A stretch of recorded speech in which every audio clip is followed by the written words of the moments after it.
Na-entrevista con el Director Regional de Land Transportation Office, Attorney Aminola Abaton, prioridad según del ahensya el full implementation del RA 10586 o el Anti-Drunk Driving Law na rehiyon. En este ley, ta prohibi con mga chofer y motorista, maneja con di ila vehikulo bajo na influensya de alkohol. As según con Abaton, de mas temprano kondusya sila serie de mga operasyon na rehiyon como na pagadian. Yaponya tambien bajo na entreño con di ila mga LTO law enforcers ali na syudad de Davao.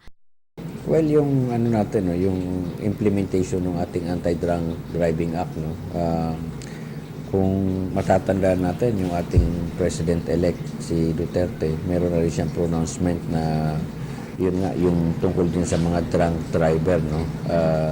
And then siguro on a high note, baka that would be one of his priorities, no, in seeing to it na makita niya yung implementation. As far as LTO is concerned, may mga ginagawa naman tayong mga operational exercises dyan or implementation.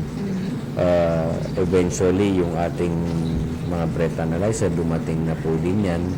Según con Abaton, no hay enseguidas con este puede implementar por causa na falta número de mga breath analyzers. Este un klase de equipo ta usa para mantes con un tal chofer o motorista para saber si bajo este na influensya de alcohol. Actualmente dalia según na 8 el número de mga breath analyzers na rehiyon que el distribuye na diferentes lugar na peninsula. Solamente entendido este mga breath analyzers na mga LTO law enforcers. Sa ngayon, ano po nung una binigyan tayo ng 5, tapos merong additional na 3. So, all in all, meron na po tayong 8 breath analyzer gadget, no?